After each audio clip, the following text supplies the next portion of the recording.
Hello नमस्कार. नेहमीप्रमाणेच ऑफिसमधून येताना खूप जास्त थकले होते. मी घरी आल्यानंतर माझ्या लेकीने ऑलरेडी दिवाबत्ती केली होती, म्हणून मी फक्त नैवेद्य दाखवला आणि मस्त प्रार्थना केली, थोडीशी फ्रेश झाले आणि त्यानंतर लागले नेहमीप्रमाणे स्वयंपाकाला. स्वयंपाकामध्ये आज सिम्पलचा मेन्यू होता. भाकरी केली होती आणि मुगाची उसळ केली होती. ते तर नेहमीप्रमाणेच होतं, पण मी आज तांदळीची भाजी करणार होती. त्याची रेसिपी तुमच्याबरोबर शेअर करते. तांदळीची भाजी ही आमच्याकडे गावावरून येते, इथे मी कधीच घेत नाही. तुमच्याकडे या भाजीला काय बोलतात हे मला कमेंट करून नक्की सांगा. तेलामध्ये मिरची, भरपूर लसूण आणि कांदा घालायचा, छान परतवून घ्यायचं आणि त्याच्यामध्येच मग तुम्हाला मीठ ॲड करायचं. मीठ घातल्यानंतर जी तांदळीची भाजी आहे ती एकदम बारीक कट करायची आणि ती याच्यामध्ये घालायची, छान परतून घ्यायची.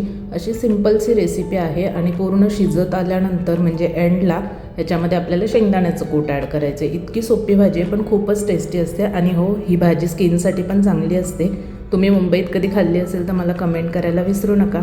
आणि हो, चॅनलवर नवीन असाल तर चला सबस्क्राईब करून घ्या. भेटूयात नेक्स्ट व्लॉगमध्ये. बाय.